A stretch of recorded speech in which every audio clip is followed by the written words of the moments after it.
super. On va peut-être commencer par faire une petite présentation d'Andrea, de son parcours d'écrivain.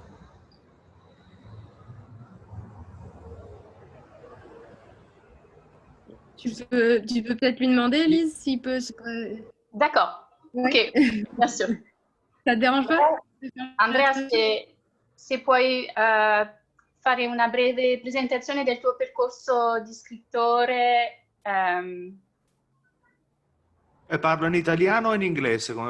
Se vuoi parlo in italiano e traduci al volo tu, Liz, non lo so. Va bene così, fai bene pure così? in italiano Sì, e vai piano e ogni tanto ti fermi, ok? Sì, sì. Intanto grazie a tutti per l'accoglienza. Merci à tout le monde pour l'accueil. Grazie ad Antoine per avere lo sfondo dei Black Sabbath. Non ho capito la fine. Merci à Antoine per avere come sfondo una copertina dei Black Sabbath. Ah oui, pour avoir comme fond une couverture, comme fond d'écran. Ok, io sono nato nel 1989 in Puglia, nel Salento, vicino Gallipoli, e ho vissuto lì fino a 27 anni. E poi a 27 anni mi sono trasferito a Bologna. Je suis née dans les Pouilles, dans la région du Salento, en 1989. Et à 27 ans, je me suis installée à Bologne.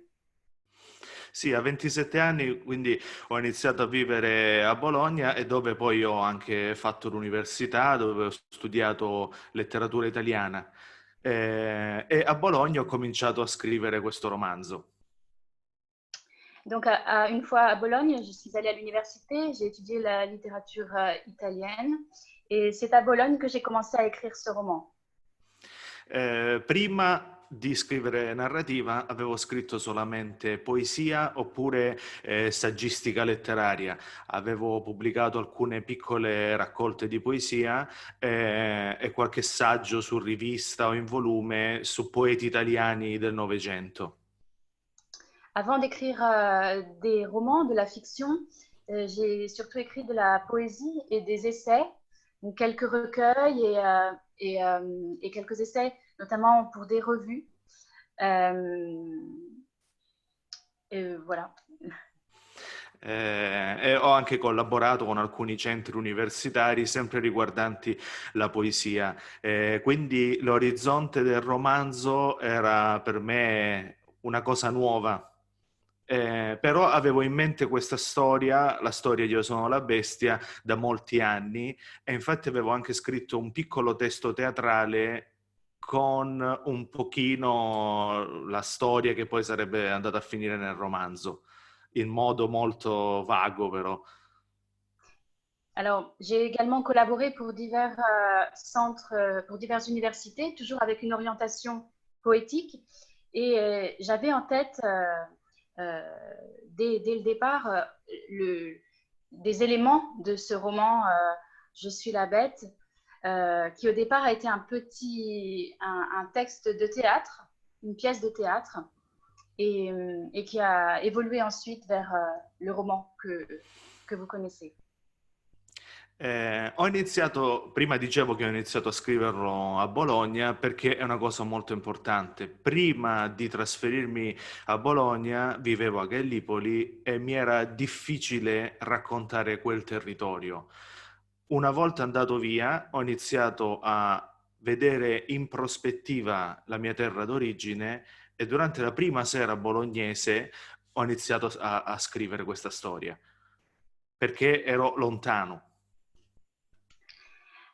Alors, avant d'être à Bologne, je viens de Gallipoli, je vivais à Gallipoli et donc l'histoire de la bête, de Je suis la bête, se passe dans cette région.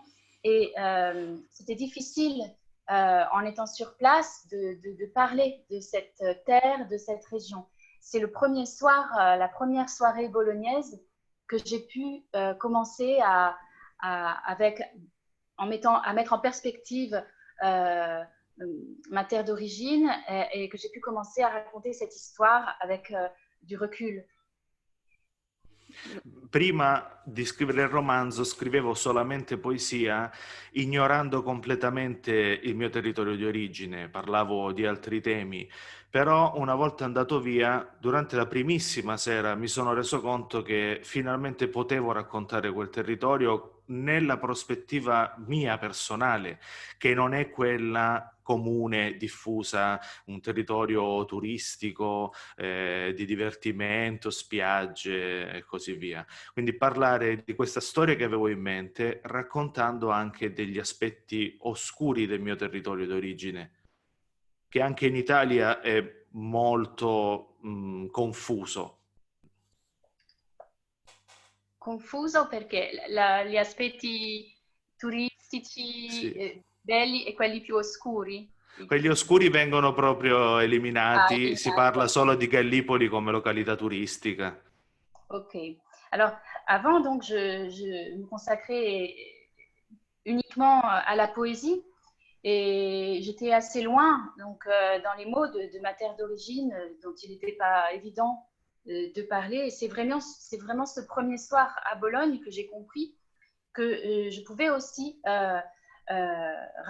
parler de cette région qui peut être, qui est souvent vue comme un endroit, voilà, touristique, ensoleillé, coloré, mais qui a aussi ses côtés obscurs qui sont souvent oubliés ou mis de côté en Italie.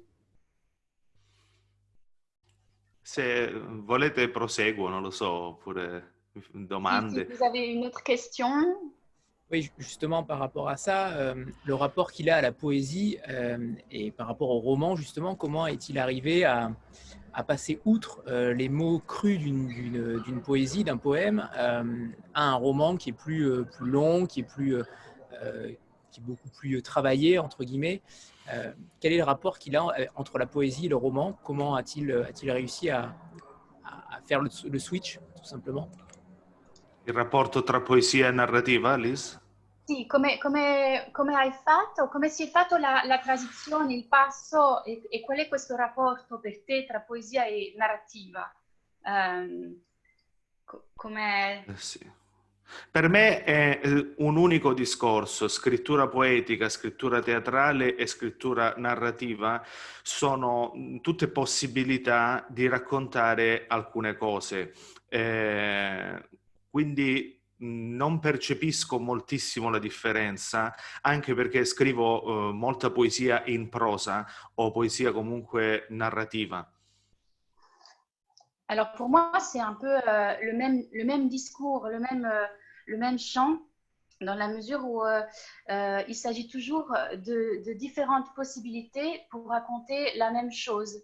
Et donc, il m'arrive d'ailleurs d'écrire des poésies en prose, ou proche de la prose, et à l'inverse, une prose plus poétique, travaillée comme une poésie. Racconto un aspetto però per capire che, per far capire che il tic della poesia mi è sempre dentro, perché all'inizio, durante la prima stesura del romanzo, la primissima frase era Mimì pensa che li ammazza tutti, senza la E. Poi nel libro è diventato E Mimì pensa che li ammazza tutti. La frase senza la E congiunzione a me non suonava proprio. Fino a pochi giorni prima di andare in stampa mi arrovellavo su questa frase. E alla fine finalmente sono riuscito ad aggiungere questa e mi suonava bene perché la frase E Mimì pensa che li ammazza tutti era un endecasillabo, che è il metro poetico che io utilizzo sempre quando scrivo poesia. Va bene. Alors, pour illustrer un petit peu ce tic, cet attachement à la poésie, je voudrais vous parler de la première phrase du roman qui, au début, était Mimi pense qu'il va tous les tuer. Mimi pensa che li ammazza tutti. Et elle m'allait pas cette phrase, je tournais autour, elle me hantait un petit peu. jusqu'à ce que, à la fin, vraiment juste avant la version finale, j'ai l'idée ou l'intuition d'ajouter le e initial e mi pensa che li ammazza tutti et ça me convenait beaucoup mieux d'un point de vue du rythme. Je le sentais mieux et c'était un endécasyllabe qui est le vers que j'utilise généralement dans mes poésies. C'est aussi le vers le plus classique en poésie italienne, de 11 pieds. La prima e l'ultima frase del romanzo in italiano sono 2 endecasillabi ed è una cosa abbastanza diffusa in poeti narratori, lo fece anche Pasolini nel suo romanzo Ragazzi di vita. La première et la dernière phrase du roman sont des endécasyllabes et c'est une pratique, un procédé assez répandu en littérature italienne et en poésie. Et par exemple, Pasolini le faisait aussi. Cette façon de commencer et de terminer par... Ok. Antoine? Spero sia chiaro. Sì, è chiaro. C'est clair, oui. Bonjour à tous. Bonjour à Andrea. Déjà, Andrea, vous êtes le Bonjour. premier dans toutes ces conférences qui a reconnu l'image derrière moi. Donc, bravo et merci pour ça. Alors, ma première, j'ai peut-être deux questions pour vous. La première, elle est très simple. De tous les narrateurs, de tous les points de vue de Je suis la bête, Mimi est le seul qui parle à la troisième personne, alors que les autres parlent à la première personne. J'aurais souhaité savoir pourquoi. Allora, innanzitutto grazie Andrea per aver riconosciuto il quadro, l'immagine dietro di me. All'inizio io non la vedevo, quindi non avevo capito l'introduzione di Andrea, ma adesso lo capisco meglio anch'io. Quindi grazie Andrea. E poi nel romanzo Mimi si esprime alla terza persona ed è l'unico, e vorrei sapere perché lui e non gli altri, perché questa terza persona del singolare. In realtà sì, parlano in terza persona Mimì e Arianna e in prima Veli e Nicole. Perché questo ha senso, perché proviene un po' da degli studi che ho fatto nel mondo della poesia riguardo il tema della postura del soggetto nel testo letterario. È una cosa un po' da nerd della letteratura. Allora, en réalité, il y a Mimi et Arianna qui s'expriment à la troisième personne et en parallèle, Veli et Nicole qui s'expriment à la première personne. Et ça, c'est lié à une position du sujet en littérature. Forse Andrea puoi precisare questa cosa della postura? Sì. Non ho capito bene. Sì, volevo aspettare che traducessi. Okay. In Italia si discute molto nell'ambito della critica, non so se anche in Francia, sulla posizione del soggetto in un testo letterario. Se parla in prima persona, perché lo fa? Se parla in terza persona, perché lo fa? Quindi l'utilizzo di una certa voce narrante ha molto a che fare con il ruolo del soggetto narrato nella storia. Ok, allora, questa cosa la position du sujet donc dans le texte littéraire est une vraie question. Pourquoi la première personne? Pourquoi la troisième personne? Et en réalité, tout ça est très lié au rôle du sujet, du personnage dans le texte, dans la narration. Ora mi spiego meglio. Mimi e Arianna sono persone che hanno smarrito la loro stessa identità. Quindi cominciano a raccontare loro stessi, le loro azioni e i loro gesti guardandosi come dall'esterno. È un segnale che io provo a dare per specificare il loro ruolo nel mondo, nella loro identità. Loro non sono più in grado di maneggiare la loro stessa identità. Mimì, per i motivi che conosciamo, perché ha letto il romanzo. Arianna, perché eredita questa cosa dal padre. E dopo spiego gli altri due. Alors, pourquoi Mimi et Ariane s'expriment à la troisième personne? Parce que ce sont deux personnages qui ont perdu leur identité, qui ont perdu le contrôle et la connaissance de leur identité. Ainsi, ils se racontent de l'extérieur. Donc, ce choix de la troisième personne, ça reflète leur rôle, leur position en fait dans le monde. Mimi a perdu son identité après le traumatisme et l'histoire vécue avec son père, enfant, et Ariana, de son côté, a hérité cet égarement, cette défaillance de son père, de son propre père.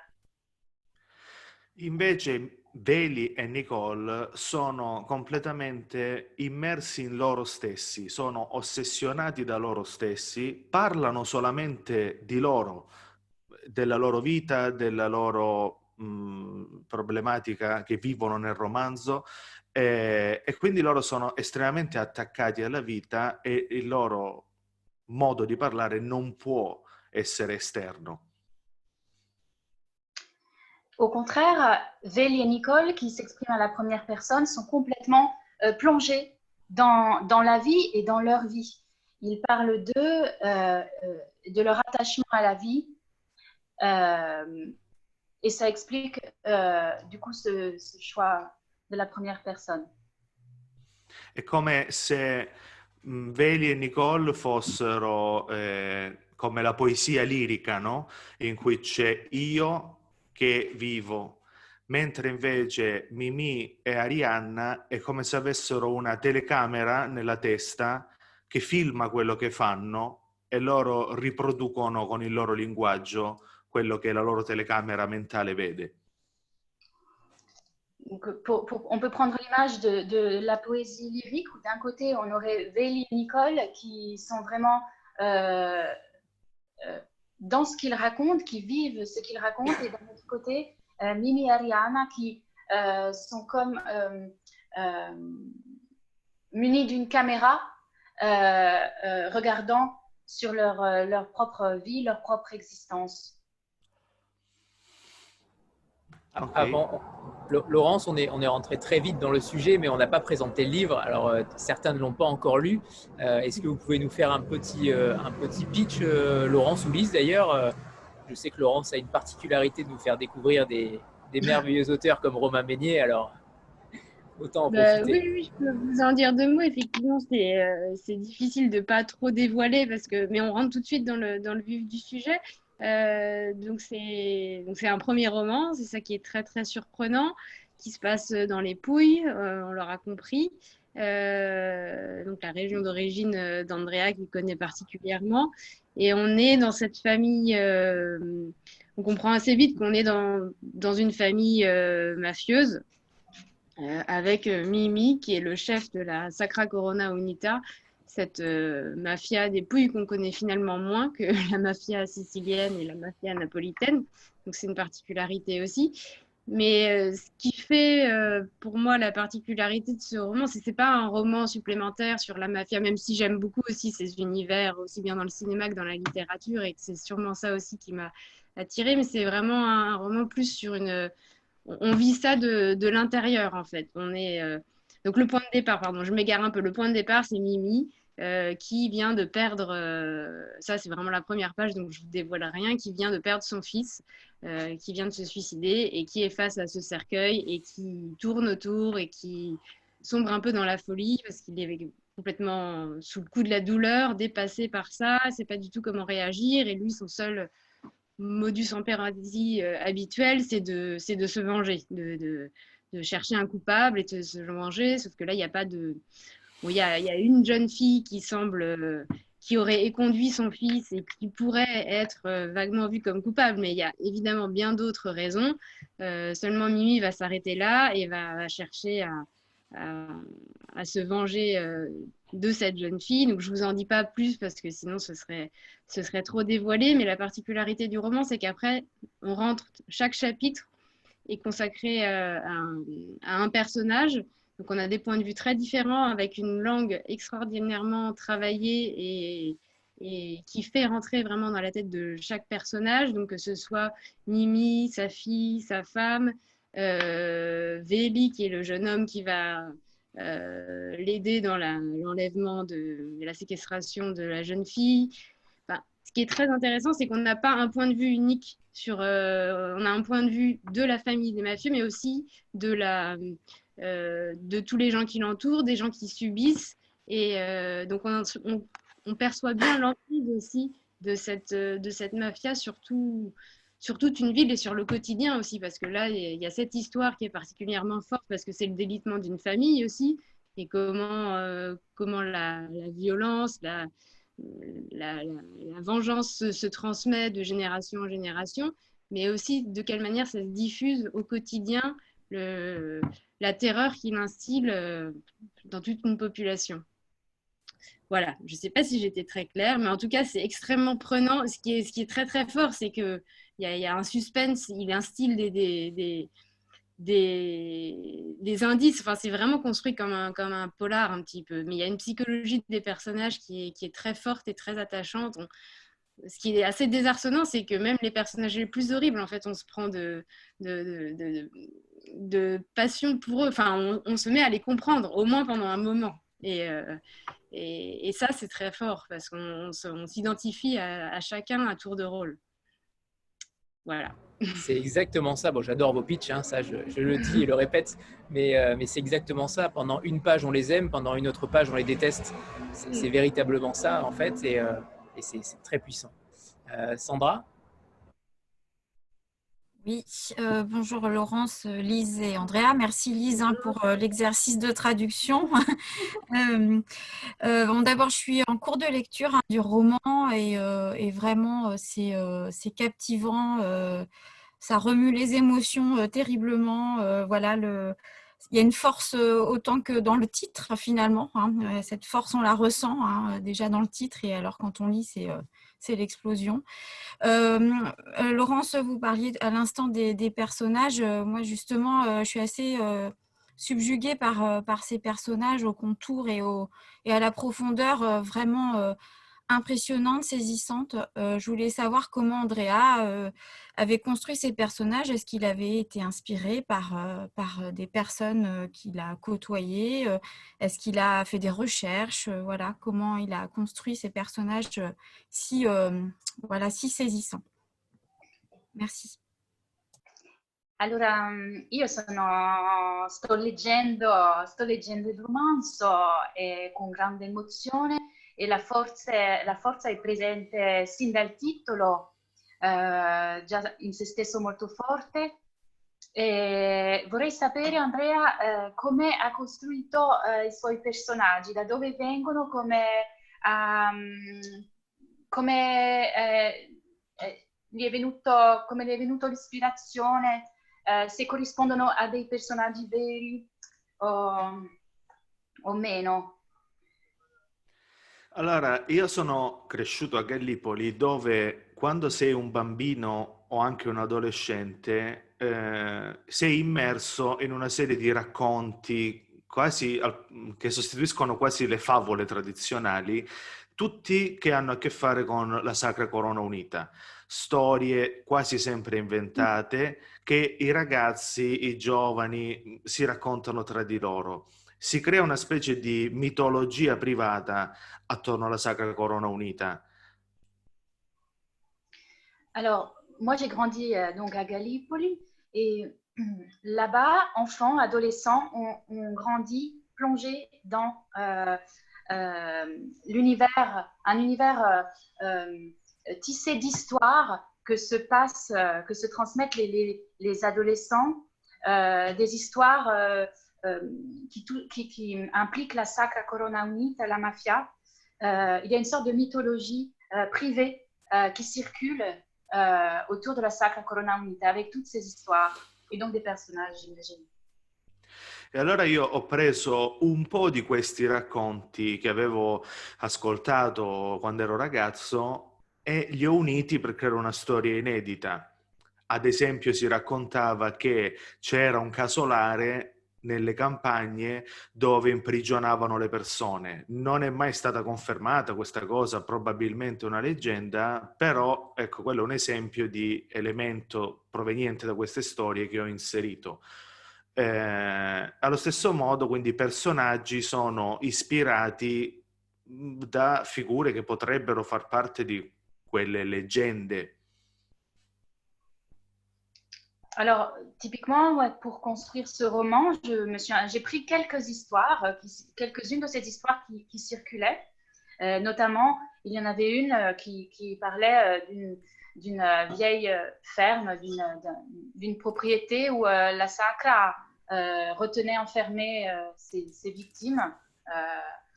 Donc, j'ai par exemple pris cet élément.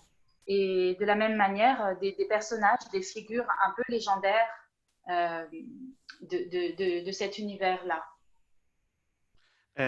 Mimì invece è ispirato a un boss che ho conosciuto, un boss della Sacra Corona che ho conosciuto di persona, che poi è stato assassinato da suo fratello, e io ho addirittura avuto occasione di cenare con questo boss terribile, ed è ispirato a lui. Per fortuna non molte persone se ne sono accorte a Gallipoli, perché altrimenti mi avrebbero dovuto mettere la scorta come Saviano.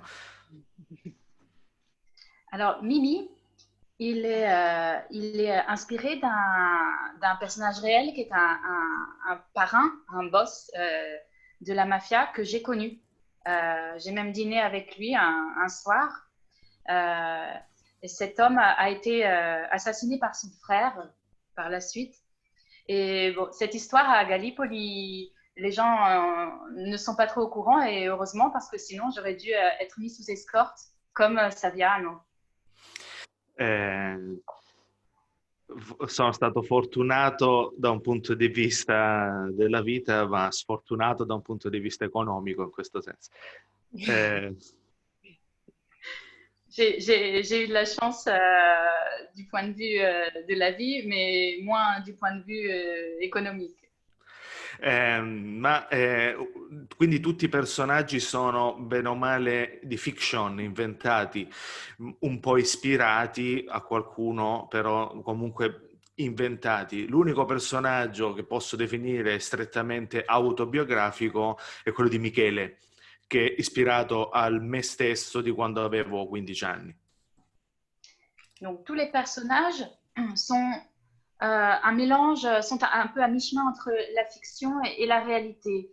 Il n'y a que Michele qui est inspiré de l'adolescent que j'étais.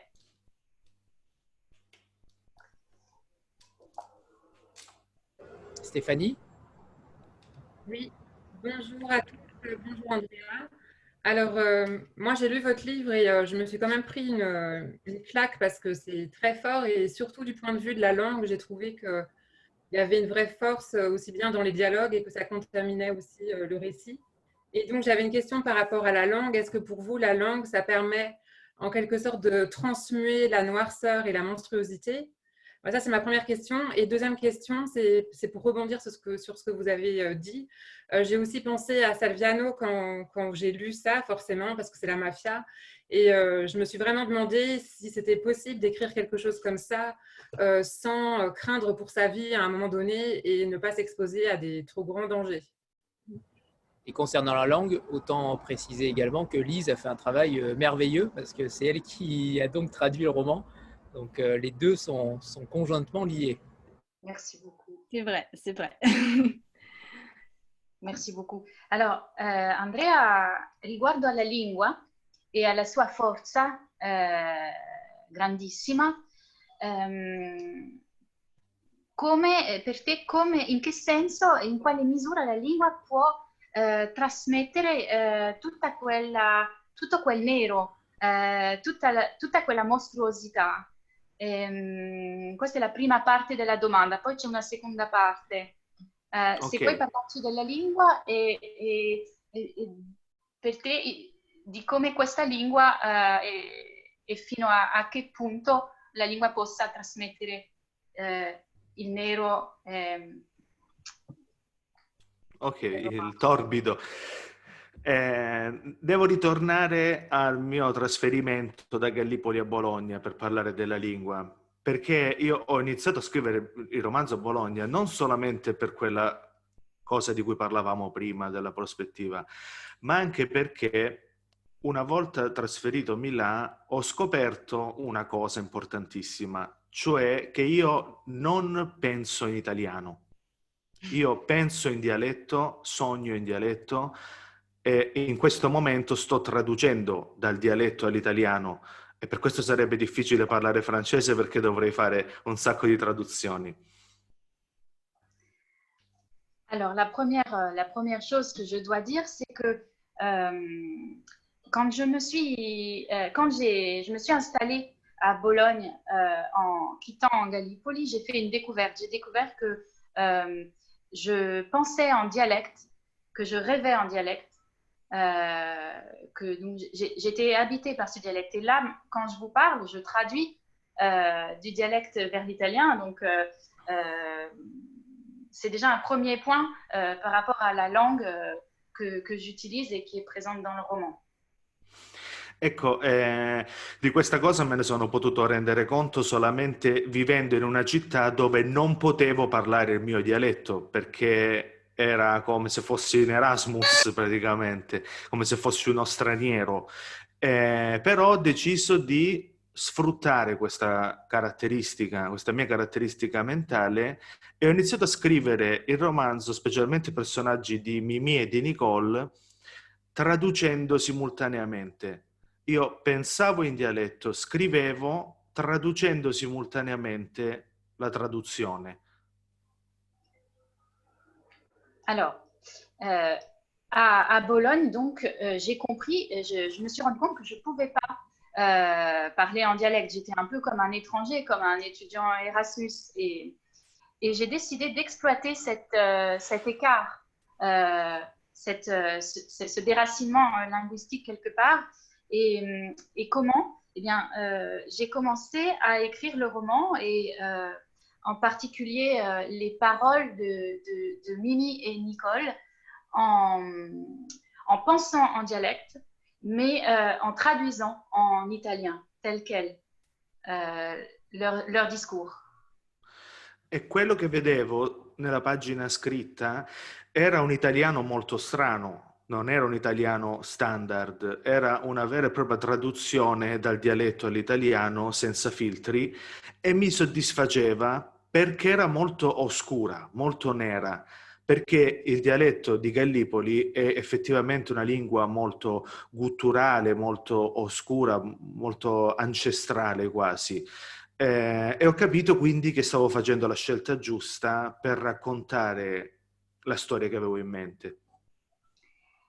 Alors, en procédant de cette manière, sur la page, ce que je voyais, c'était un italien au final assez étrange, sans filtre. Et j'étais satisfaite de ce résultat parce que cette traduction du dialecte de Gallipoli et de la région, un dialecte très noir, très sombre, guttural, ancestral même, était tout à fait à même de décrire cette noirceur et cette obscurité de l'histoire. Quindi questo, poi possiamo passare alla seconda fase della domanda. La seconda parte della domanda era come si fa oggi a scrivere una storia, a raccontare una storia del genere senza rischiare troppo per la propria vita, senza temere per la propria sicurezza, se si può. Prima di pubblicare il romanzo Ho parlato con delle persone che fanno parte della Sacra Corona di Gallipoli, molte persone che hanno fatto la scuola con me, anche i miei amici, per vivere, per poter sopravvivere, per lavorare, fanno parte della Sacra Corona. E ho parlato con alcuni di loro e mi hanno detto l'importante è che non fai nomi espliciti. E va bene. Alors, quand j'ai travaillé à cette histoire, j'ai parlé avec beaucoup de gens de mon entourage qui, pour survivre, pour vivre, collaborent plus ou moins avec la Sacra Corona Unita. Alors, j'ai parlé avec eux et ils m'ont dit, si tu ne donnes pas de nom, ça va. Jean-Marc? Oui, bonjour Andrea, bonjour à tous, bonjour Laurence et bonjour. Moi, j'avais donc une remarque et une question, ou deux remarques, je ne sais pas.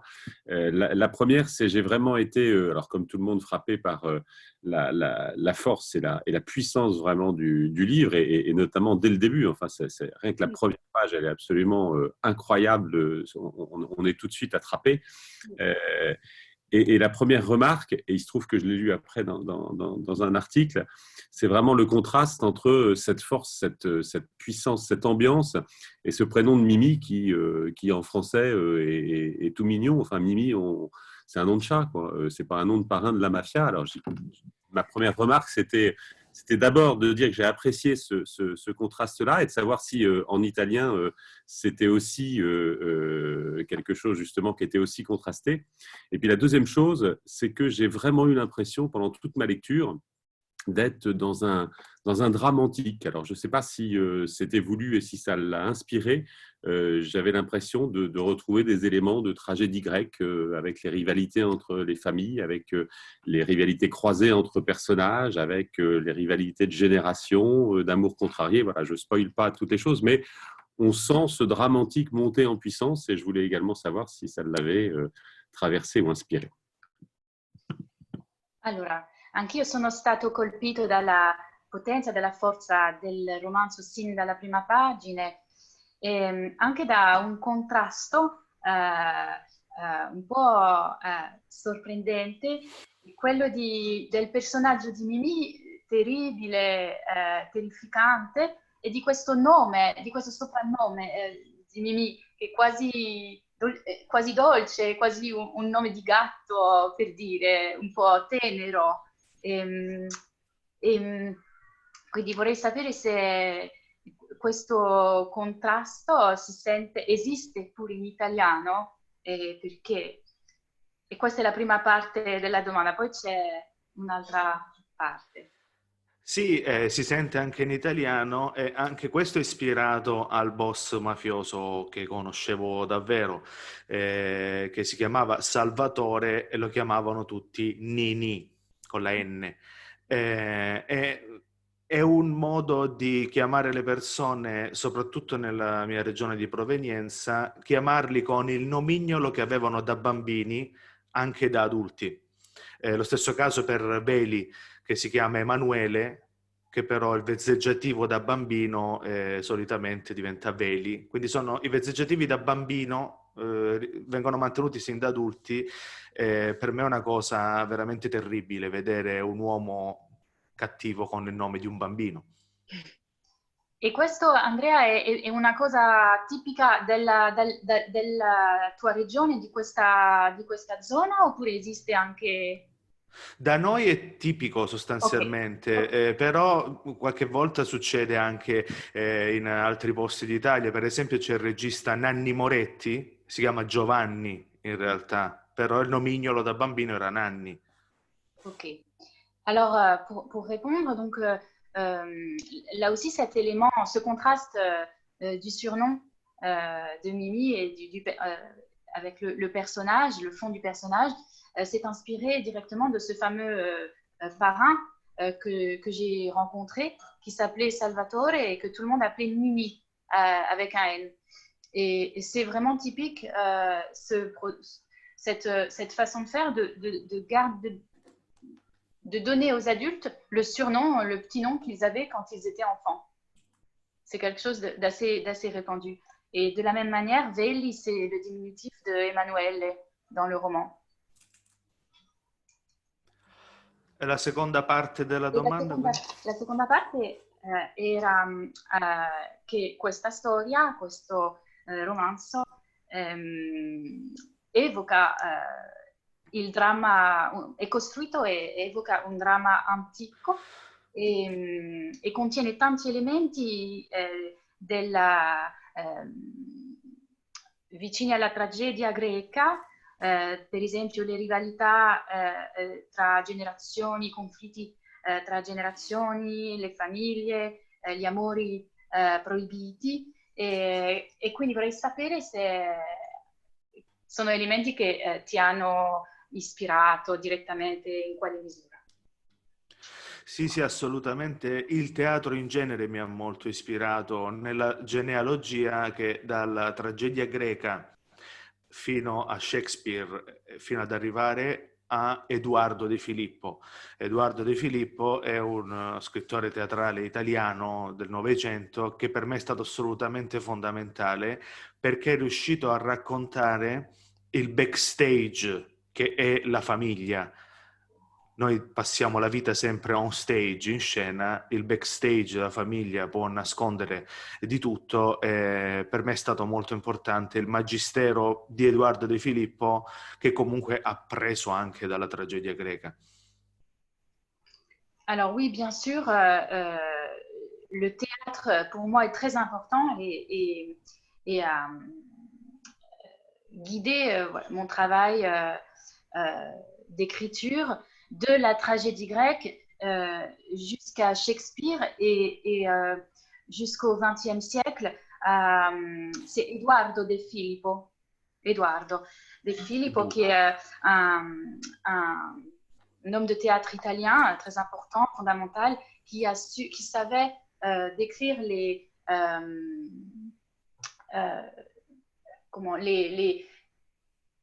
l'arrière du décor familial, le backstage des histoires de famille, tout ce qui sous-tendait et que pouvaient cacher les histoires et les conflits familiaux. Il le faisait très bien et voilà, je me suis beaucoup inspirée de son théâtre et de son univers. Alicia? Ciao Andrea et bonjour Lise et Laurence et grazie à Andrea. J'ai plusieurs questions si c'est OK pour vous. La première rejoint un peu ce qu'on a dit sur les personnages qui ont une psychologie qui leur est très propre.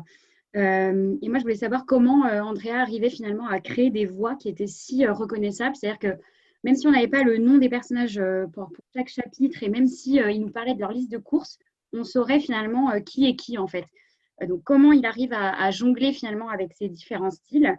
Ensuite, j'ai deux questions un peu anecdotiques, mais quand même qui m'intriguent. La première, c'est dans les remerciements. Donc, il remercie finalement pour tout le côté théâtre, etc. Et le premier dans l'absolu à avoir cru en Velli, Nicole et Mimi, mais on n'a pas Ariana. Donc, pourquoi on ne cite pas Ariana à ce moment-là? Et la troisième question, qui est assez anecdotique encore une fois, mais qui, je trouve, interpelle, c'est cette mention gravée sur la table dans la pièce finalement qui est dédiée à Velli, qui est Andrea Sus, désolée pour la vulgarité, savoir en fait finalement pourquoi reprendre son prénom et est-ce que ça a une signification. Merci. Et bravo Lise pour la traduction parce que c'est juste, le roman est magnifique, la traduction est sublime, donc c'est un magnifique moment. Merci. Allora, una domanda in tre parti. La prima riguarda la psicologia propria dei personaggi e la creazione di voci molto riconoscibili, molto marcate. Come hai fatto per creare queste voci, con ognuna la sua specificità, tipo con qualsiasi argomento, qualunque sia il soggetto, il discorso, si riconosce subito ogni personaggio. Come hai fatto? E questo è proprio un processo di imitazione. secondo me molte volte lo scrittore cerca una sua voce e invece secondo me bisogna trovare le voci degli altri e inserirle sulla pagina ed è quello che ho provato a fare. Alors, c'est un travail d'imitation. La plupart du temps, l'écrivain, il a tendance à chercher sa voix, sa propre voix. Et moi, j'ai cherché je me suis intéressée aux voix des autres, aux autres voix. Poi dal punto di vista psicologico io sono un grande lettore di Jacques Lacan e mi ha aiutato molto a strutturare le linee psicologiche di questi personaggi. Et puis je suis un grand lecteur de Jacques Lacan dont le travail m'a aidé à construire la psychologie de chacun de ces personnages. Ok, possiamo vedere gli altri punti? Gli altri punti. Nei ringraziamenti, quando dici riguardo alla prima persona che ha creduto nei personaggi di Veli, Nicole e Mimi, non c'è Ariana. Perché? Perché quella persona è il mio migliore amico, Alessandro, che fece la regia del testo teatrale Dio sono la bestia. Nel testo teatrale non c'era Ariane. Parce que voilà, dans ces remerciements, ce remerciement est adressé à Alessandro, mon meilleur ami, qui s'est occupé de la mise en scène de la pièce. Et dans la pièce, il n'y a pas le personnage d'Ariana. E l'ultimo punto è questa formula incisa sul tavolo nella casa Andrea Succhia. E da dove viene e perché questo nome? È misteriosa questa scritta. È un modo di partecipare io come Andrea nel romanzo e esplicitare che non sono mai contento di quello che faccio. Insomma, è un modo per far capire che mi sto punendo per aver scritto il romanzo, perché non sarò mai contento di quello che faccio, ecco. Alors, c'est une façon d'apparaître dans le livre et une façon un peu comment on pourrait dire, avec un peu d'autodérision, parce que c'est une façon aussi d'exprimer, de dire que je suis jamais vraiment content de ce que je fais. Ho fatto il percorso contrario di quello che fa Emmanuel Carrère. Al contrario, mi sono trattato male nel romanzo. J'ai fait le contraire de ce qu'a fait Carrère, je me suis malmenée dans le roman. Quelle réponse incroyable. On n'était pas prêts. Ok. Et la question est évidemment parfaite, Alicia. Bravo, bravo. Amandine?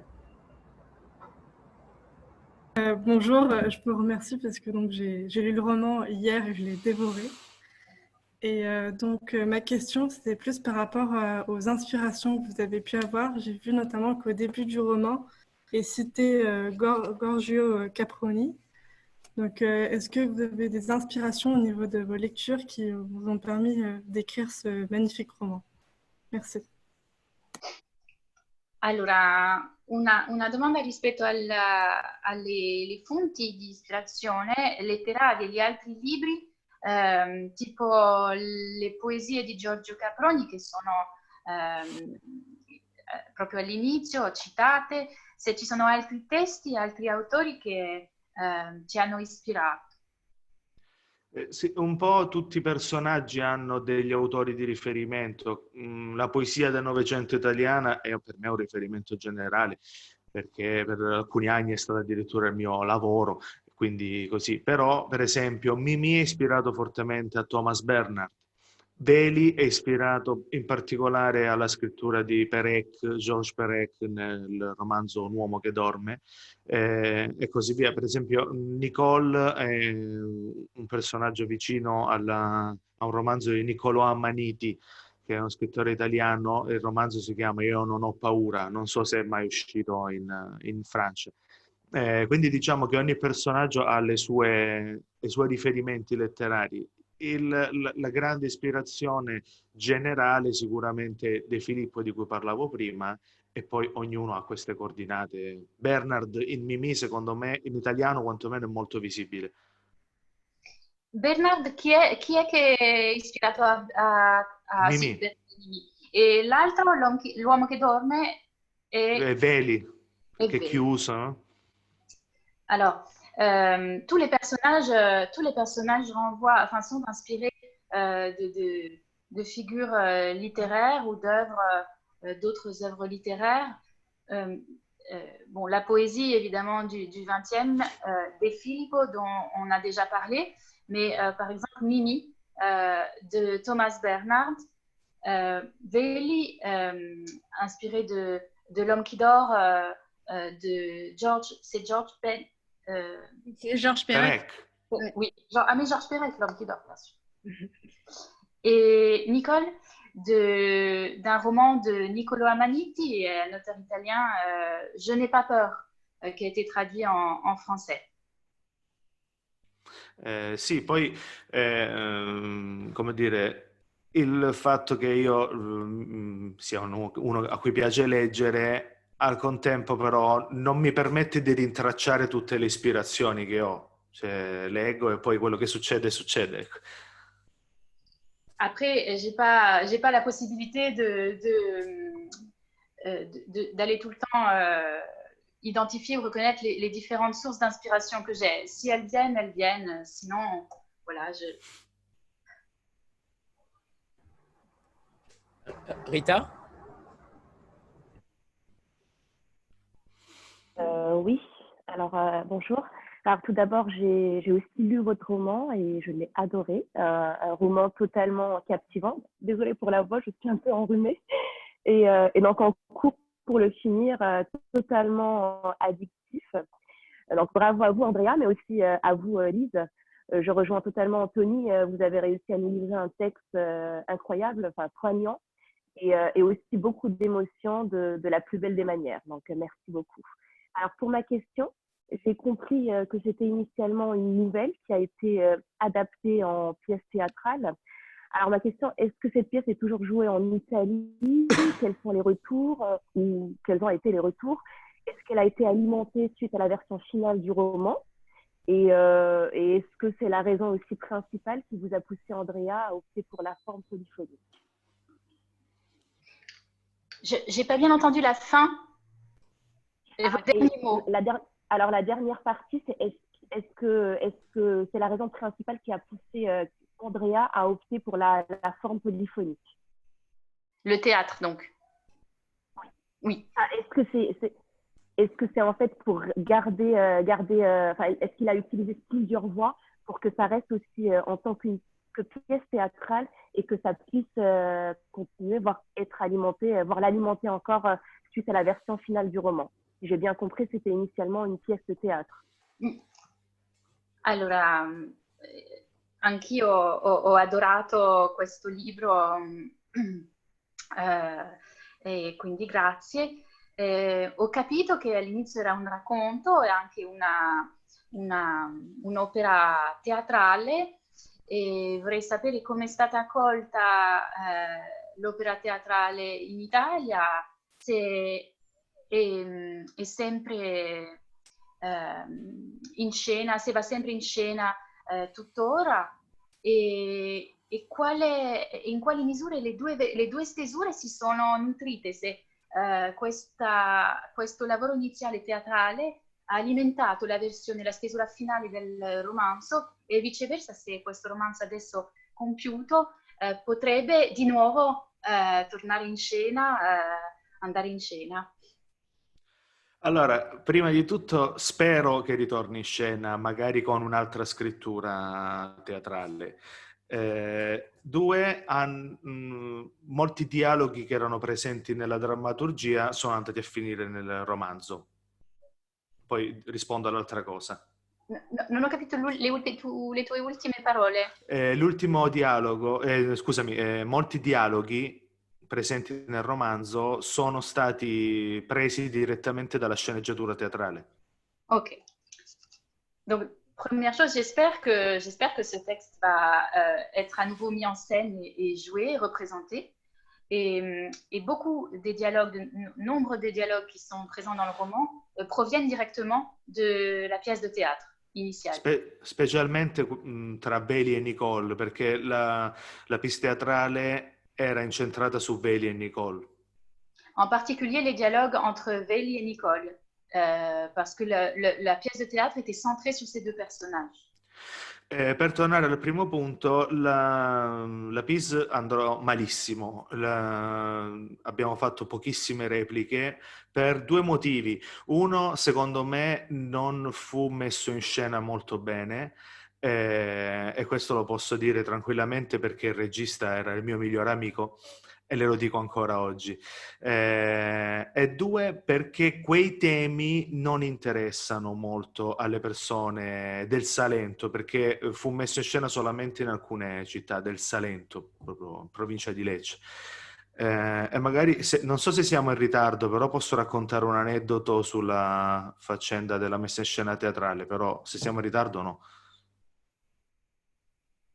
Alors, est-ce qu'on a encore un petit peu de temps? Parce que, outre la réponse à la question que je vais vous traduire, il voudrait ajouter peut-être une anecdote sur le travail théâtral et la mise en scène, justement.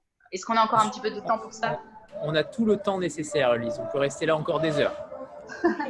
Ok, c'è tempo. Possiamo fare notte, come diciamo noi.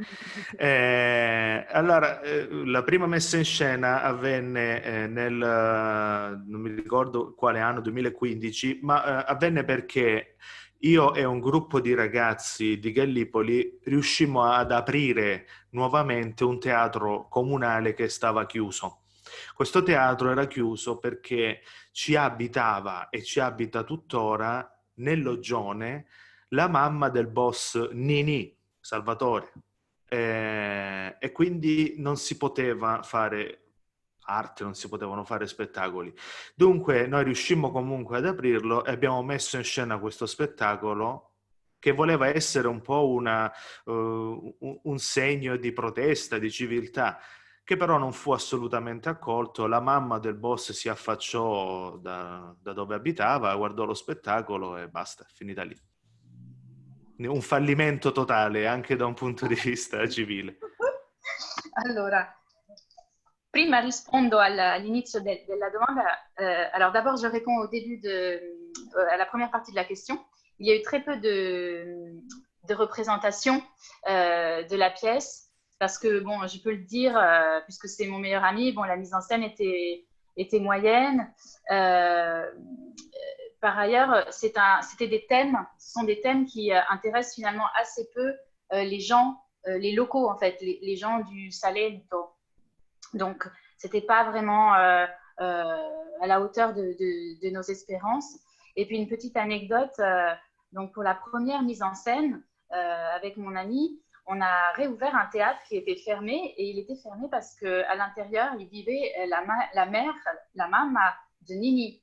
Le boss, le parrain dont je vous ai parlé tout à l'heure. Et donc, c'était pas possible de faire des spectacles jusque-là. Mais on a quand même réussi à réouvrir ce théâtre. Et comme un peu en signe de protestation, on y a joué la pièce. Mais ça n'a pas vraiment eu d'impact en réalité. La maman de Nini, elle s'est montrée à la fenêtre, mais voilà, elle a regardé la pièce sans grande réaction. C'était un peu un échec.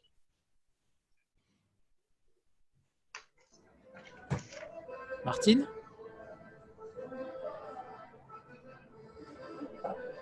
Oui, bonjour. Bonjour à Lise, à Laurence et à Andrea. J'avais une question sur la réception du roman en Italie. Est-ce que Je suis la bête a connu du succès en Italie? Et j'avais une question aussi pour Laurence. Je voulais savoir comment le roman d'Andrea avait croisé la route des éditions Cambourakis. Est-ce que c'est un agent qui vous en a parlé? Est-ce que c'est par un autre biais que vous avez entendu parler du roman? Merci. Vous voulez que je réponde en premier? Oui. Alors oui, c'est une agence avec laquelle je travaille régulièrement, enfin, qui a l'habitude de m'envoyer des projets, qui m'a envoyé ce texte en attirant mon attention. C'est publié chez une maison d'édition qui s'appelle Ene en Italie, qui a vraiment un don pour découvrir des nouvelles voix italiennes très intéressantes et très littéraires. Et donc voilà, je l'ai lu assez vite et il se trouve que pendant que je le lisais, Lise en plus m'a envoyé un message en me disant j'ai reçu ça, tu devrais le regarder, c'est vraiment intéressant. Donc ça s'est fait très vite et voilà, on l'a acheté en décembre dernier. On a réussi à s'organiser avec Lise pour qu'elle puisse le traduire pour le printemps et qu'il soit prêt pour la rentrée, et on est très content qu'il sorte à ce moment-là et qui reçoivent un tel accueil. Merci à tous pour vos questions et vos lectures si fines et si précises. Et peut-être si Andrea veut parler un peu de la réception en Italie, moi ce que je peux vous dire à mon niveau à moi, c'est que j'ai lu le roman alors qu'il venait de paraître en Italie, et j'en ai justement entendu beaucoup de bien. C'est un roman qui faisait beaucoup parler, un premier roman qui a fait beaucoup parler, qu'on disait à la fois très dur, attention, c'est très dur, et en même temps magnifique. Alors, bon, moi, quand j'entends ça, tout de suite, ça a piqué ma curiosité, et j'ai été happée, comme vous tous, par les premières pages, et ensuite l'intégralité du texte. Et voilà, mais c'est un roman qui je pense, a eu un très bon accueil en Italie. Andrea, lo confermi che il tuo romanzo è stato accolto piuttosto bene in Italia? Per me è ancora incredibile, non capisco come mai.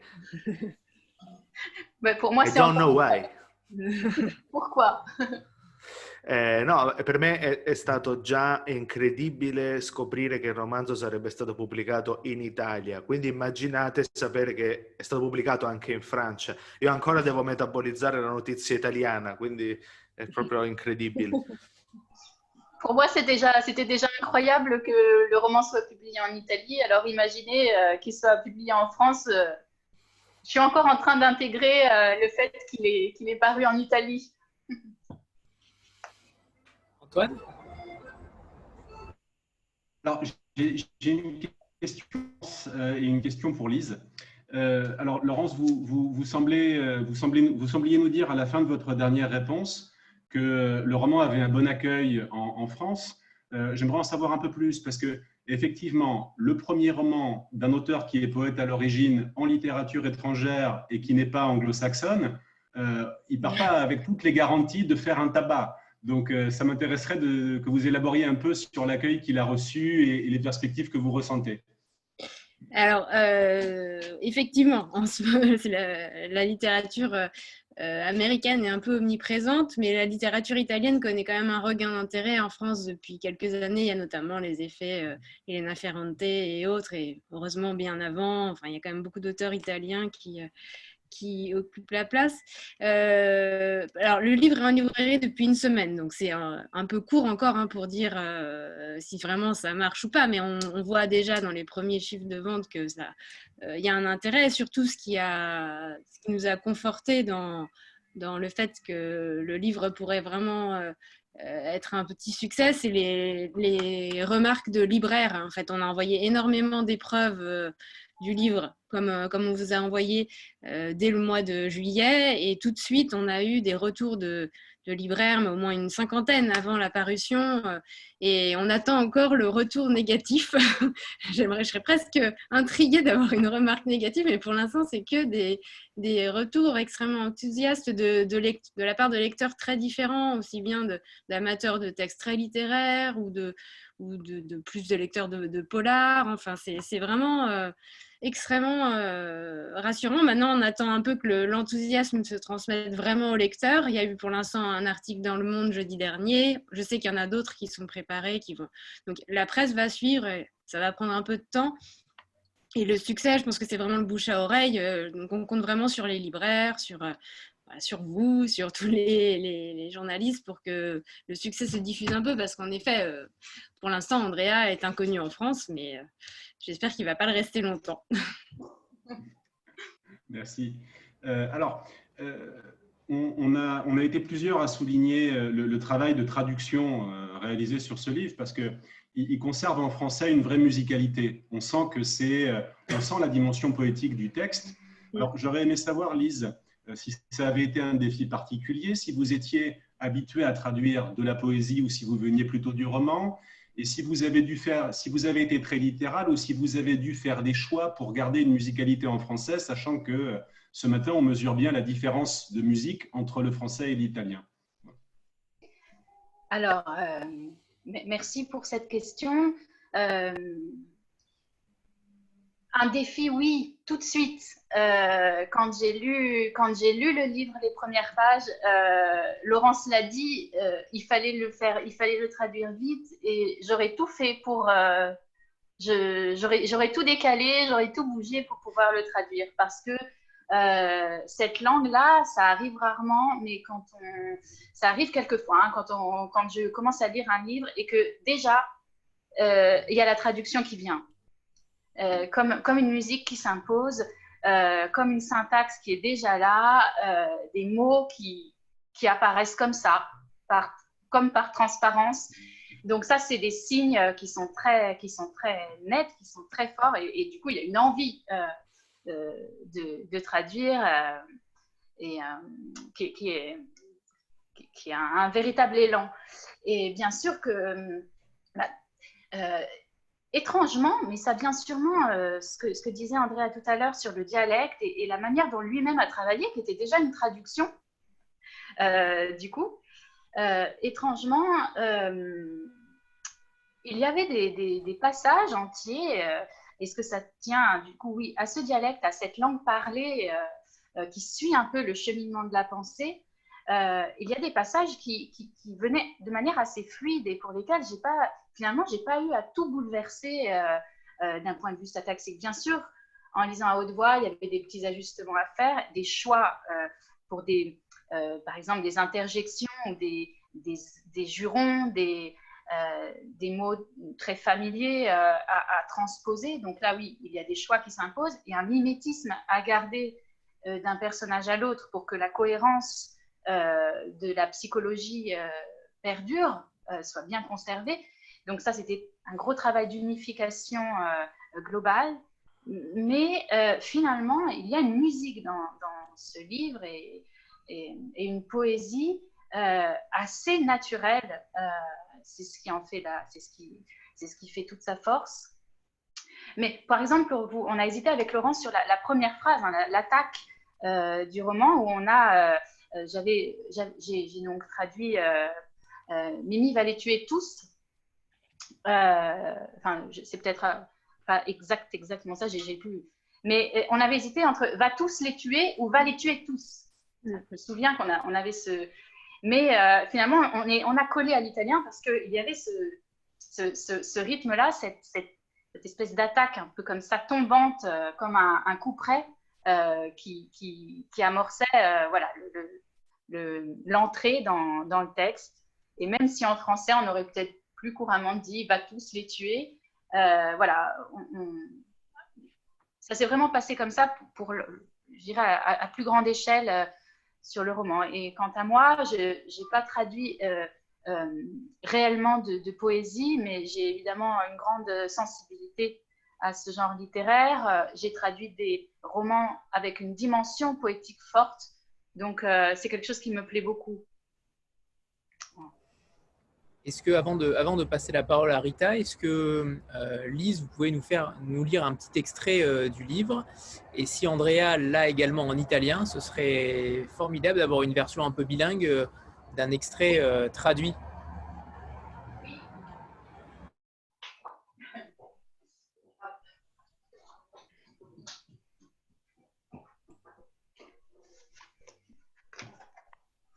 Alors, qu'est-ce qu'on pourrait choisir comme extrait? C'est vrai que j'ai... Je pense que l'Inkipit est tout Oui, c'est le début. trouvé, hein, Ouais. j'imagine. Le début est vraiment merveilleux. Alors, on va lire l'Inkipit.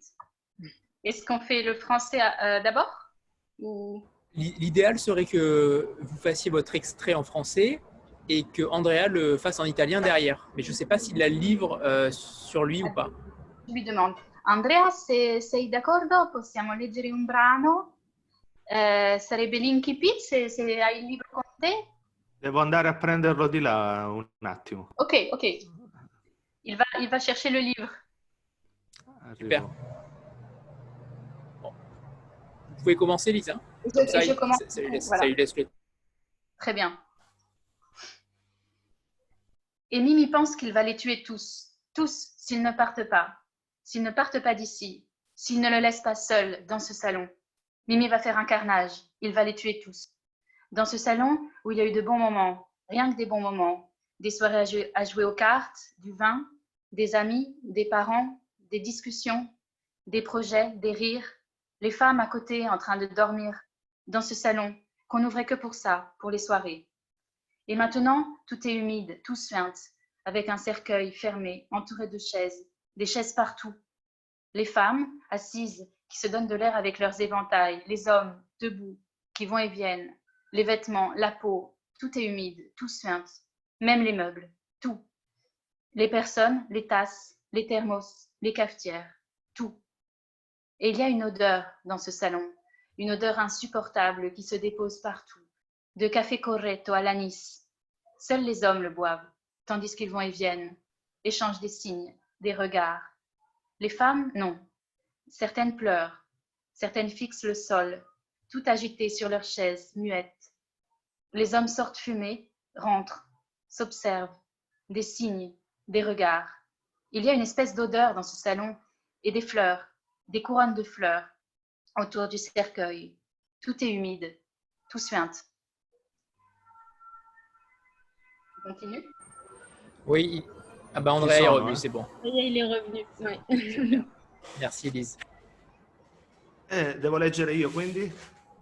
Allora, l'Inkipit, se sei d'accordo, le prime parole di Mimì, primo paragrafo. Primo paragrafo, sì. Vai. E Mimì pensa che li ammazza tutti.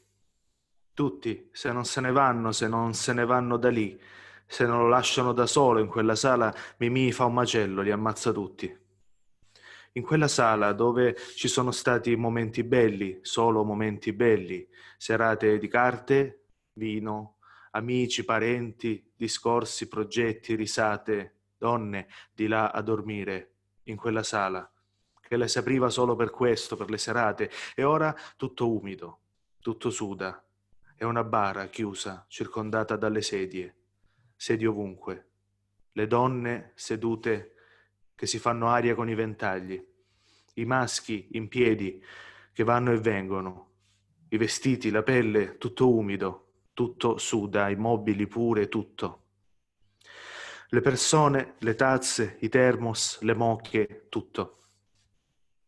E c'è un odore in quella sala, un odore insopportabile che si posa ovunque. Caffè, corretto con l'anice. Lo bevono solo i maschi mentre vanno e vengono, si scambiano cenni, sguardi. Le donne invece, alcune piangono, alcune guardano il pavimento, tutte si muovono sulla sedia, zitte. I maschi escono fuori a fumare, rientrano, si guardano tra loro, cenni, sguardi. C'è tutto un odore in quella sala e fiori, corone di fiori, a circondare la bara. Tutto umido, tutto suda. Merci. On entend souvent des chroniqueurs ou autres dire c'est une excellente traduction. Là, on constate en effet que c'est une excellente traduction, mais en ayant les deux textes conjoints, on a exactement senti le même rythme, la même chose. Et bravo Lise, parce que ça se ressent encore une fois merveilleusement bien sur ces deux extraits. Merci à tous les deux. Rita? Merci. Oui, alors vous nous avez lu le début qui est magnifique. la fin l'est aussi, bien sûr, sans rien dévoiler. Cette fin totalement incroyable, à l'image d'ailleurs du roman. Est-ce que Andrea, est-ce que vous l'aviez, Andrea, dès le début? Est-ce que c'était tellement évident ou est-ce qu'elle s'est imposée à vous un petit peu plus tard? Andrea, riguardo alla fine del romanzo che fa eco a quell'incipit senza svelare niente, una fine incredibile, tu l'avevi già in mente iniziando a scrivere? La fine c'era già oppure è venuta man mano scrivendo o dopo? No, il primo finale era paranormale, la prima idea di finale, cioè con fantasmi che tornano a visitare Arianna. Davvero, un po' di troppo vino probabilmente in quel periodo della mia vita. Poi questa idea del finale che abbiamo trovato ci ho ragionato per molto tempo con la mia compagna Gaia, perché effettivamente quella prima idea con i fantasmi e le robe sataniche, stronzate varie, era veramente irricevibile. Però comunque la casa editrice italiana, quando l'ha accettato, aveva accettato anche quel finale. Quindi magari funzionava, non lo so. Dici quello Quello paranormale, sì. Alors, la première conclusion du roman, le premier final, c'est un final un peu paranormal, un peu satanique, avec des fantômes, quelque chose d'un peu irréaliste. Et ensuite, on y a beaucoup réfléchi avec ma compagne Gaia. Et quand on a soumis le texte à l'éditeur, avec ce final un peu paranormal, l'éditeur a pris le livre même comme ça. Però una delle prime cose che mi hanno detto quando hanno accettato il romanzo è stata: riragioniamo un attimo il finale, però ecco, l'idea di creare la dinamica come quella del finale vero c'era già, cioè di creare il filo tra inizio e fine, quello c'era già. Era, diciamo, un po' trash, un po' la prima versione. Sì, sì. Molto trash, sì. Alors la première version, oui, était un peu trash, mais l'idée, en tout cas, après de retravailler, l'éditeur évidemment a assez rapidement dit qu'il fallait à nouveau réfléchir à cette fin pour la reprendre un peu. Et l'idée de fermer la boucle hein, de ce final un peu en écho était déjà là, elle. Alicia? Oui, deux questions, désolée. Première question est pour Andrea. C'est sur la place des genres et les déterminismes de chacun des deux sexes. On voit au début du roman, et je trouve que ça ressort d'autant plus là quand on vous entend lire l'incipit, que les hommes sont d'un côté, les femmes de l'autre, et on voit dans tous les films, les romans de mafia, c'est toujours comme ça. Et petit à petit, dans le cours du roman, sans rien dévoiler, les rôles peuvent s'échanger, les masculinités deviennent plus féminines, etc. Enfin, en tout cas, on sent qu'il y a un vrai cassage de code. Est-ce que ça, c'est quelque chose qui traduit quelque chose qui se passe dans la société italienne, ou est-ce que c'est quelque chose qui est totalement fictif? Donc ça, c'est la première question. Et la deuxième, c'est plutôt pour Laurence, sur la couverture, parce qu'on n'en a pas parlé, sur cette main, comment vous en êtes venue, parce qu'elle est finalement assez différente de celle, on en parlait, de celle de l'édition italienne. Comment vous êtes arrivé avec cette photo? Vous voulez que je réponde d'abord, du coup? Vas-y, Laurence. Alors, la couverture, on a eu, ça a été un long travail, on a eu beaucoup d'essais très, très, très différents. Comme pour le titre, d'ailleurs, on s'est beaucoup interrogé sur le changer ou pas, en se disant qu'il était peut-être un peu effrayant, peut-être un peu. Et finalement, je suis très contente qu'on l'ait gardé et je vois que ça fait effet et c'est d'autant plus puissant. Mais pour la couverture, on cherchait. C'était très difficile en fait de trouver une photo qui correspondait vraiment à un personnage. On ne savait pas trop lequel mettre en avant. Mimi, Nicole, Vélie. Enfin, pour nous, il n'y avait pas, puisque là, enfin, sans rien dévoiler non plus, la bête est un peu multifacette.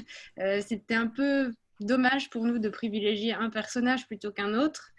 Et il nous semblait que cette main, bon, qui est pour le coup plus celle de Mimi, évidemment,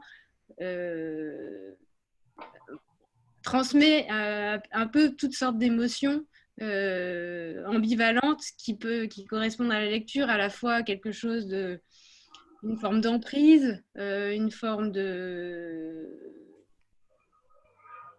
Et ça peut aussi être une forme de tendresse. Enfin, il y a vraiment toutes ces dimensions. Et puis, il y a plusieurs scènes où la main de Mimi, notamment enfin, quand il ouvre le poisson, quand il saisit les personnages, enfin, le contact est finalement assez, assez impressionnant. Voilà. Oui, puis il y a cette photo intérieure qui est magnifique avec l'écorce. Parce que la matière aussi, la terre. Alors, sur la photo, c'est vraiment un arbre, donc c'était pas forcément. Ça correspond pas forcément à un passage très précis du livre, mais cet aspect de matérialité était intéressant, oui. Même visuellement pour créer un contraste sur la couverture. Voilà. Alors, si j'en viens à la première partie de la question qui est très pertinente, je trouve très intéressante, c'est Andrea, la questione dei generi, dei sessi, gli uomini da una parte e le donne dall'altra parte in questo contesto mafioso. Quindi una separazione, un contrasto, un altro contrasto del romanzo che però man mano si scioglie, c'è del movimento nel romanzo, un personaggio maschile che assume tratti un po' più femminili e viceversa. Questi codici che insomma che si muovono, che vengono un po' sconvolti, è un fenomeno esistente in Italia oggi oppure è una cosa proprio una finzione? Ma io venendo dal sud, il sud Italia è molto diverso dal resto dell'Italia. Cioè una persona che è cresciuta in una città come Milano, come Bologna, come Torino, è molto più vicino magari a una mentalità europea. Il sud Italia è estremamente diverso e io vengo dal profondo sud dove la separazione uomo-donna non è vista in modo sessista, è vista quasi in modo naturale, archetipico, antropologico. Ovviamente però attualmente sta succedendo un cambio generazionale e quindi le istanze e le nuove visioni del mondo delle nuove generazioni stanno prendendo piede. E nel romanzo ho provato a far vedere questa cosa con Arianna, Veli, Nicole specialmente, che sono diversi rispetto a Mimi e gli altri più vecchi. Alors, en Italie, il y a une différence très marquée entre le sud et le nord. Des gens du nord auront pas forcément en tête et au quotidien cette séparation qui est presque normale et intégrée, naturelle dans le sud de l'Italie. Et moi, je viens du sud profond de l'Italie où il n'y a pas vraiment cette question sexiste en fait du genre qui se pose. Encore qu'aujourd'hui, il y a un changement de génération qui opère comme chez nous du reste. Et on le voit du coup dans le roman aussi, à travers les personnages plus jeunes de Veli e Arianna notamment. Io sono cresciuto in una famiglia con molte donne, mia madre, mia sorella, anche mio cane era donna, poi mia nonna, tante zie, quindi ho imparato a conoscere il femminile di quei luoghi che è veramente un'umanità a parte rispetto a quella che posso aver conosciuto poi fuori, una tipologia umana completamente differente.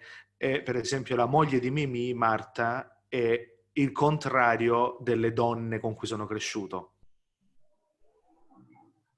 Ok.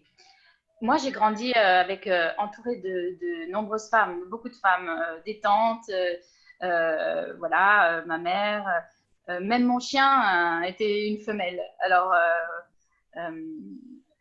je suis sensible du coup à à, à, à, à certains traits féminins, à certaines caractéristiques, voilà, du féminin qui imprègne le roman.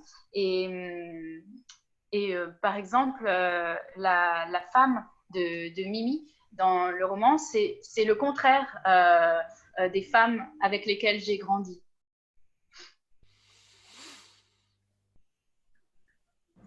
Jean-Marc? Oui, on échangeait un petit peu et puis ça rejoignait un sentiment que j'avais eu sur l'équilibre extrêmement fin et habile qu'il y a dans le roman entre la part noire de l'écriture et puis la part poésie. Je voulais poser une question à la fois à Laurence et à Andrea. Je ne sais pas si en Italie c'est comme en France, mais en France on aime bien classer les choses dans des cases et dans des genres, y compris dans l'édition. J'apprendrai rien à Laurence, il suffit d'avoir fait une tournée préparer une fiche d'un livre à paraître ou d'avoir fait une tournée avec un diffuseur pour savoir que la première question qu'on vous pose, c'est dans quel rayon on va le mettre. Idéalement, comment, vu de l'éditeur, vous avez classé un peu ce roman? Est-ce que c'était plutôt dans la poésie, plutôt comme un roman noir, et parallèlement, comment Andrea, lui, le voit et comment il le classerait? Alors, nous, de notre côté, on l'a vraiment travaillé en littérature générale. Je trouve pas qu'il se réduise. Je crois qu'un lecteur de polar pur s'y retrouverait complètement. Et pour moi, ce serait vraiment réduire le livre de le classer dans cette catégorie. Il a une dimension poétique, mais plus dans l'écriture. C'est pas non plus... Donc, non, nous, on l'a travaillé vraiment comme un roman en présentant la dimension... la force dramatique, la tension dramatique, la dimension presque suspense et le côté un peu tragédie familiale. Mais non, il est classé, accueilli dans les rayons littérature étrangère et littérature générale. Je pense que c'est le mieux. E Andrea, rispetto alla classificazione, tu questo romanzo dove lo collocheresti tra i vari generi, tra le varie tipologie di letterature in Italia? Per te a cosa corrisponde di più? In Italia lo hanno definito un noir letterario, che differisce, no? L'aggettivo letterario vuol dire scritto bene, non scritto male in Italia. En Italie, on l'a qualifié de noir littéraire, et avec le qualificatif littéraire qui, en Italie, veut dire bien écrit. Con le mani, non con i piedi, insomma. Però io non saprei assolutamente perché questa faccenda dei generi non l'ho mai molto praticata. Mi rendo conto che per i librai è estremamente importante provare a creare delle coordinate, delle griglie, però non lo so, cioè, perché altrimenti mi verrebbe da definire la metamorfosi di Kafka un fantasy, non lo so, è complicato. E se uno scrive, secondo me, non deve pensare a questa roba. Se io ho voglia di scrivere un romanzo fantascientifico, non devo pensare che voglio fare un romanzo fantascientifico. È più importante la storia del genere. Alors, ce qui me paraît le plus important, c'est l'histoire, c'est pas le genre. Et bien sûr, pour les libraires, c'est très important de pouvoir identifier et classer, positionner un livre pour pouvoir le défendre et le promouvoir. Mais selon moi, il ne faut pas penser à ces choses-là en écrivant. Il ne faut pas penser à un genre ou à un style, à un classement. Sinon, on pourrait dire que Kafka, avec la Métamorphose, a écrit un roman fantasy et alors que c'est pas exactement ça. Donc plus l'histoire que le genre, en tout cas du point de vue de l'écrivain.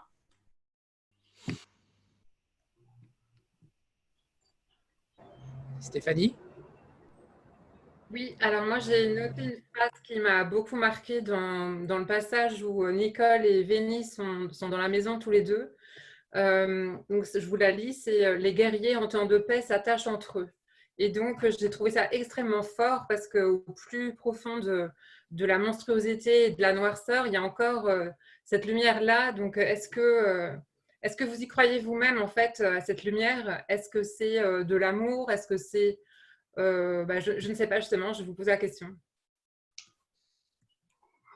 Allora, è una domanda riguardo alla poesia che introduce, allora, che precede il capitolo 13, il poema numero 3. Ok. E il poema, la poesia numero 13. Sì. Che si conclude con mais je le sais, alors, ho il testo francese, mais je le sais, je le retrouve dans tous les nœuds, les guerriers en temps de paix s'attachent entre eux. Quindi nonostante tutto il nero, tutta la crudeltà, c'è una luce, una speranza che sopravvive.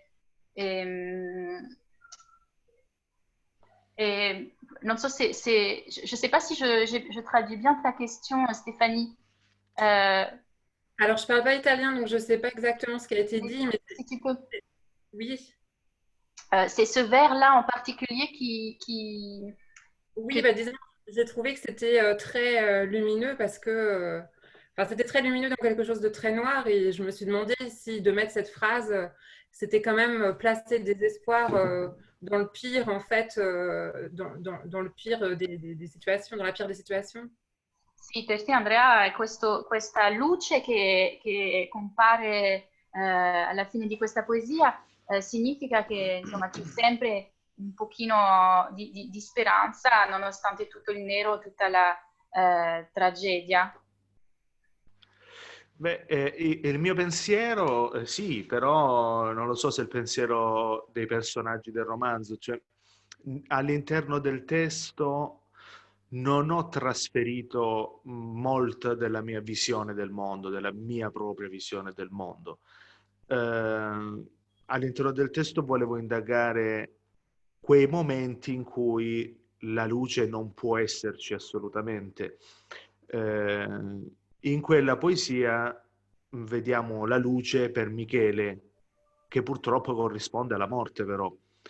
Questo ovviamente non corrisponde con la mia visione del mondo, ma nelle categorie di pensiero dei personaggi. Alors, pour moi, oui, il y aurait toujours de la lumière et de l'espoir, mais j'ai mis assez peu finalement de ma vision du monde dans ce roman qui est très noir. Et dans cette poésie où il y a effectivement de la lumière, mais c'est la lumière de Michele et donc une lumière qui meurt et qui aboutit à la mort. Ça reste plutôt donc quelque chose d'assez sombre. Annie-Rose? Vous m'entendez? Oui, c'est bon. J'ai une question, du coup, le roman est sorti il y a à peu près 1 an en Italie. Est-ce qu'Andrea travaille sur un nouveau texte? Est-ce que ce sera un roman, une pièce de théâtre, de la poésie? Qu'est-ce qui va venir bientôt? Allora, Andrea, è 1 anno ormai che questo romanzo è stato pubblicato in Italia. Tu adesso stai lavorando già ad un altro libro e quale tipo di libro, quale tipo di progetto, se puoi dirci qualcosa Progetti futuri. Qualche prospettiva? Sì, a maggio dovrebbe uscire una raccolta di poesie nuova. però, e poi sì, ho scritto un nuovo romanzo, che però non so quando uscirà. Non so nemmeno con quale editore, è un po' un casino. E il secondo romanzo è un po' come se fosse la seconda stagione del primo. Sto pensando di fare una specie di trilogia, come se fosse una serie TV di 3 stagioni, però con storie differenti, ma temi in comune, come le serie TV antologiche tipo True Detective, Fargo, che sono storie differenti ma con temi ricorrenti. E quindi il secondo romanzo è sempre ambientato nel Salento, tutto il resto, però ovviamente la storia è diversa. Alors, au mois de mai, il y aura un nouveau recueil de poésie qui va paraître. Et puis, j'ai écrit un nouveau roman. Voilà, je ne sais pas encore quand il sortira. C'est encore en discussion et chez quel éditeur aussi. Mais ce sera un peu comme une deuxième saison par rapport à ce premier roman. J'ai dans l'idée d'écrire une forme de trilogie avec 3 saisons. Et toujours situé dans le Salento, sur cette terre, avec non pas forcément un lien évident, une succession évidente, les mêmes personnages connectés, mais des thèmes en commun. Donc, 3 saisons liées et pas liées à la fois. J'avais une question pour tous les deux, justement, Lise et Andrea. C'est votre rapport, tous les deux. Déjà, est-ce que vous pensez que les prochains romans d'Andrea, les prochains seront également traduits par vous? Et la deuxième chose, c'est votre relation. Est-ce que vous avez travaillé ensemble? Comment s'est passée votre relation entre traducteur et écrivain? Alors, je peux commencer à répondre. Oui, oui, j'espère bien sûr que je pourrai continuer à traduire les livres d'Andrea, évidemment.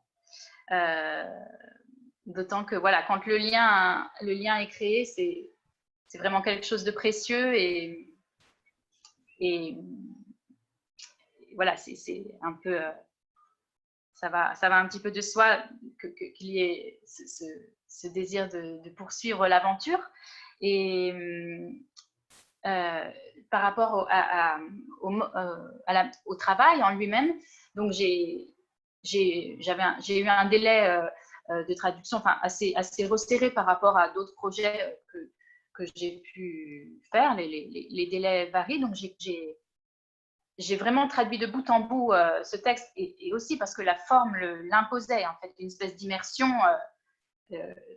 Je ne dis pas que je l'ai traduit comme on peut le lire, c'est-à-dire quasiment d'une traite, mais par certains côtés un petit peu, et c'était nécessaire d'être un peu immergé comme ça. Et il y a eu à la fin donc un gros travail d'unification pour bien caractériser chaque voix, chaque personnage, et bien sûr un certain nombre de questions que j'ai posées à Andrea. On s'est parlé au téléphone assez longuement. Et j'ai pu lui poser toutes mes questions concernant le dialecte, concernant certaines tournures un peu obscures ou elliptiques liées à la forme poétique, ou parfois des effets de style un peu volontaires, où il y a des moments où on n'est pas tellement sûr de qui finalement parle, notamment entre Veli et Ariane. On a un petit doute, est-ce que c'est elle, est-ce que c'est lui? Donc, j'avais besoin, moi, d'avoir parfois des précisions, pas forcément pour préciser le français au final, mais moi, pour être sûre d'avoir bien compris de quoi il était question et le rendre au plus juste derrière. Donc, on a eu un long échange téléphonique avec toute une série de questions. Non so, Andrea, se... Sì, stai parlando del rapporto fra noi due, giusto? Io vorrei aggiungere che io ho percepito sin da subito una fortissima sintonia e sinergia, e la cosa che mi ha colpito tantissimo è stato il grande rispetto nei confronti del libro da parte di Lise, e mi ha commosso davvero perché mi stava sembrando di partecipare a un'operazione artistica e non a un'operazione commerciale, editoriale. ed per me questa è una cosa indimenticabile. Alors, ce rapport auteur-traducteur qui est rare, ces échanges-là sont rares, donc c'est toujours touchant. J'ai senti tout de suite une harmonie entre le travail de traduction et mon travail d'écriture, avec un grand respect qui m'a beaucoup émue, et j'avais eu l'impression, le sentiment de participer à une opération artistique et pas commerciale ou autre. Et c'est ça qui m'a beaucoup touchée. Pas simple à traduire, hein. de se faire des compliments à soi, mais c'était mérité. C'était mérité. C'était très mérité. Et justement, Lise, pour votre actualité, est-ce que vous travaillez aussi sur des textes en ce moment? Est-ce que vous pouvez nous en parler? On a l'habitude de recevoir des traducteurs, donc on adore ça, et on aimerait bien connaître votre actualité également. Oui, je travaille sur d'autres projets. Alors avec la crise du moment, les parutions sont un petit peu bouleversées ou chamboulées. Donc au niveau des prochaines sorties, je sais qu'en janvier, il y aura un texte chez Robert Laffont, un premier roman aussi. Je trouve que je traduis souvent des premiers romans qui paraîtra en janvier, de Francesca Manfredi, qui s'intitule L'Empire de la poussière. C'est un très très beau roman, un petit peu, on appelle ça Southern Gothic. On utilise un peu ce qualificatif de Southern Gothic un peu à l'américaine, mais très ancré en Italie quand même, et avec une écriture très forte aussi. Et sinon, toujours chez N&N éditeur, cet éditeur italien qui a publié Je suis la bête, j'ai découvert aussi, avec un immense plaisir, un auteur qui s'appelle Alessio Forgione et que je suis en train de traduire actuellement. Et là aussi, normalement, son premier roman, donc Napoli, mon amour, qui est un très beau roman un peu social sur un trentenaire à Naples, au chômage, et cela entremêlé avec une histoire d'amour très, très touchante et une écriture là aussi très particulière. Ce premier roman devrait sortir en janvier aussi, si tout va bien. Voilà, Alessio Forgione. Ok, super. Merci Lise. Et on va peut-être faire la dernière question pour Antoine. Andrea, en lisant le livre, alors qui est, on l'a rappelé, un mix entre de la poésie et du roman noir, j'ai eu l'impression, quand j'ai refermé le livre, d'avoir eu affaire à une somme d'histoires d'amour et de sexe qui finissent très mal, très très mal. Alors, ma première question, c'est est-ce que vous souscrivez à cette version? J'ai l'impression que le grand déterminant de ce livre, c'est l'amour et le sexe, et que ça ne se passe pas très bien. Donc, ma première question, c'est est-ce que vous souscrivez à cette interprétation? Et puis, d'autre part, vous avez dit tout à l'heure que votre vision du monde était très noire.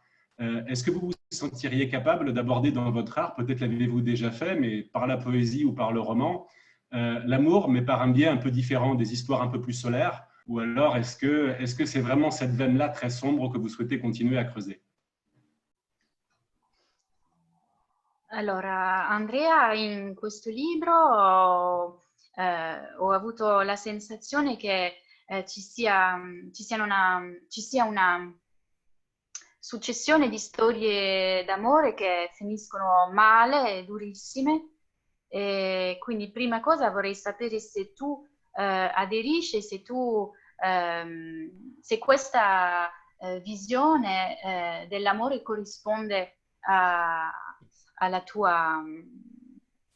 tuo punto di vista, alla tua percezione, o se te la sentiresti di scrivere, di parlare d'amore tramite un'altra prospettiva, un altro angolo, magari più solare, più luminoso, non così nero come nella Bestia. Sì, questo ha a che fare con la scelta del titolo. Io sono la bestia significa quel grado umano nel quale si può retrocedere quando si hanno solamente due cose nella vita e null'altro. Volersi salvare la vita a tutti i costi e voler amare qualcuno a tutti i costi. Secondo me, quando l'amore a tutti i costi diventa l'ossessione di qualcuno, si retrocede al grado di bestia. Cioè, più che secondo me, questa è una cosa che diceva Schopenhauer già, che è il mio filosofo, uno dei filosofi per me più interessanti. Quindi la retrocessione al grado di bestia passa anche da un certo modo di vivere l'amore. E io volevo raccontare questa tipologia d'amore. L'amore più solare, più normale, lo vivo, non lo scrivo. Appunto. Alors, cette question, elle est liée directement au choix du titre, Je suis la bête. Selon moi, on en vient, on descend quelque part, on revient au degré de la bête dans deux situations, quand on doit sauver sa peau à tout prix ou quand on aime à tout prix. Ce sont les deux situations dans lesquelles l'homme peut quelque part revenir à un état bestial. Et ça, c'est aussi une vision de Arthur Schopenhauer dont j'apprécie la pensée. Et c'est cette typologie d'amour-là, cet amour à tout prix qui nous rend bêtes, que j'ai voulu décrire. L'amour solaire, je le vis. Okay. Avant de nous quitter, on a pour habitude de faire une petite photo de groupe. Donc, ceux qui n'ont pas allumé les caméras, si vous voulez les allumer, c'est maintenant ou jamais. Ceux qui ont le livre, montrez-le parce qu'il est magnifique. Io non ce l'ho. Io ho Attendez. questo. Bravo, vai. Va bene? Sì, Va bene, va bene. Ok, c'est bon. Ok. Il est temps de nous quitter. Merci infiniment à tous les trois. C'était un pur plaisir, un pur bonheur de vous avoir dans ces deux différentes langues. La ringrazio Andrea. Grazie a voi. Grazie mille. Merci à tous et véritablement c'était un bonheur et on parlera du livre, c'est une évidence à toute notre communauté et à tous ceux qu'on connaît parce qu'il mérite vraiment un superbe succès. Donc merci à tous et merci Andrea, merci Elise pour la traduction. C'était un exercice très difficile et merci à vous d'avoir traduit tout cela. Et merci Laurence une fois de plus. Merci à vous surtout. Merci. Salut Merci tout le à monde. tous. D'accord, grazie mille. Merci. Grazie a voi, grazie davvero. Io la prossima settimana vengo in Francia, non so se vedrò qualcuno di voi. Spero che... Mais Andrea Vediamo. à Paris la semaine prochaine. Je ne sais pas si certains d'entre vous sont à Paris, mais il y a une signature qui est prévue jeudi à 19h à la librairie L'Humeur Vagabonde dans le 18e. Parfait. Spero di trasmetterete- incontrarvi. I hope to see you in Paris. Volevo chiedere se fa freddo in Francia, come mi devo vestire? Fa caldo, fa caldo. Fa caldo? Adesso si sta bene, adesso anche 30 gradi, guarda. Come Gallipoli praticamente, incredibile. Non so, speriamo che duri. Va bene, grazie davvero. Grazie. Ciao a tutti. Au revoir tout le monde. Grazie. Salut tout le monde. Ciao. Merci à Andiamo tous. Jean-Marc. Ciao, ciao. Ciao. Ciao. Ciao a tutti. Ciao. Ciao.